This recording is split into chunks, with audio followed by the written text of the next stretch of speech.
जी अस्सलाम वालेकुम तमाम परदेसी भाइयों को, तमाम दोस्तों को जी।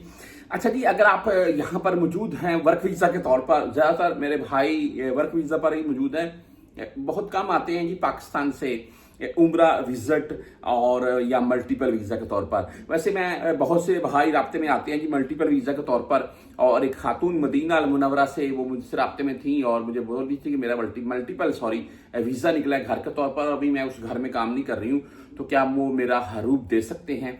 मैंने बोला देखिए वो हरूब नहीं दे सकते हैं आपका, क्योंकि आपका मल्टीपल वीज़ा है, आप जब चाहें एग्जिट कर सकती हैं, कोई मसला नहीं है। लेकिन अगर उनसे आप थोड़ा अच्छे तरीके से रह लें, यानी कि उनको बोलें कि भाई ठीक है आपने मुझे मल्टीपल वीज़ा दिया है, जितने का भी मैंने आपसे लिया है और यहाँ पर मेरा जो भी काम है वो उसके हिसाब से एग्रीमेंट तो वगैरह आपने बातचीत तो की होगी ना, ऐसे तो नहीं आप वीज़ा लेकर आ गए। हाँ, अगर आपने ये एग्रीमेंट किया है कि मैंने आप ही के साथ काम करना है या आपके घर में ही काम करना है, खातून थी ना, तो फिर आप वो करें क्योंकि आपने एग्रीमेंट किया हुआ है। उसके अलावा अगर आप बाहर कहीं भी जाएंगे तो फिर मामला खराब होगा।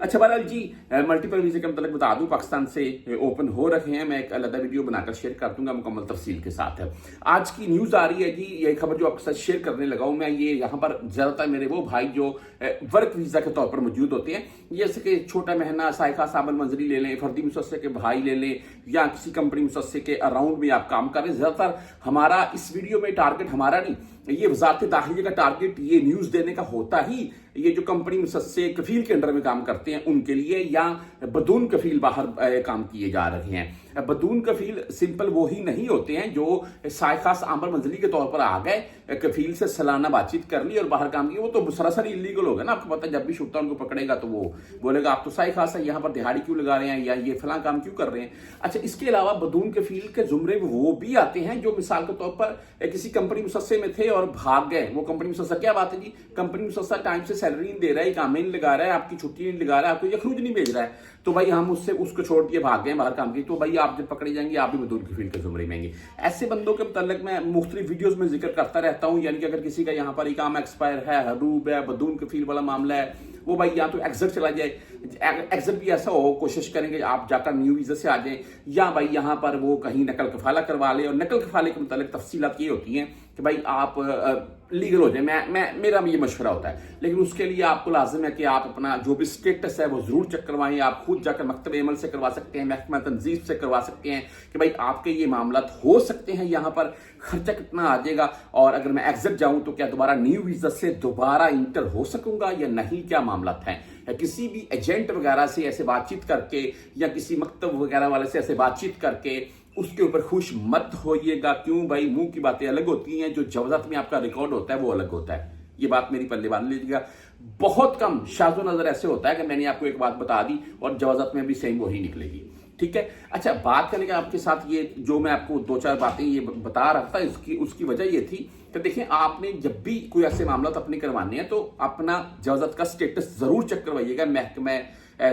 मकतब अमल या महकमा तंजीफ से।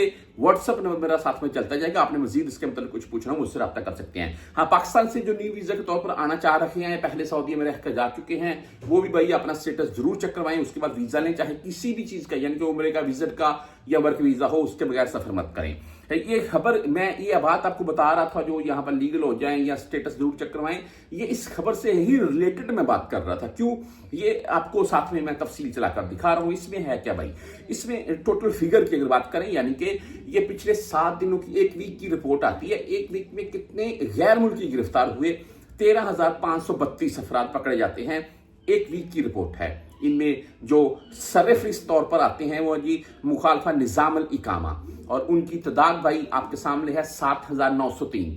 तकरीबन 8,000 के अराउंड में बंदा सऊदीया से गिरफ्तार होता है, सिंपल इकामा एक्सपायर वाला। अच्छा ठीक है, इसके आगे चलते हैं। मुखालफा निज़ाम अमन अल हदूद 3,744। इसके आगे मुखालफा निज़ाम अल अमल 1885, तकरीबन 1900 के अराउंड में बंदा वो गिरफ्तार होता है जो बदून कफील के तौर पर माना जाता है। अभी बदून कफील के मतलब आप तमाम दोस्त जानते ही हैं तफसील के, जैसे मैंने आपको पहले वजाहत पेश कर दी है उसकी। एक चीज और नीचे मैं आपको शायद वो अलहदा से बड़ी करके दिखा रहा हूं, इसमें लिखा गया तरहील, ये है जी 9,479। यानी कि तकरीबन 95-100 बंदा सऊदी अरेबिया से डिपोर्ट किया जाता है पिछले 7 दिनों में। अगर 7 दिनों में आप तमाम दोस्त जानते हैं कि 9-10 हजार बंदा डिपोर्ट किया जाए तो एक वीक में कितना हो गया, तकरीबन 40,000 के अराउंड में सऊदी अरेबिया से डिपोर्ट किया जाता है एक मंथ में बंदों को। आप इस चीज से अंदाजा कर लें कि भाई अगर ये एक महीने में 40,000 के अराउंड में बंदे गिरफ्तार डिपोर्ट किए जाते हैं तो सालाना बेस पर कितने होंगे।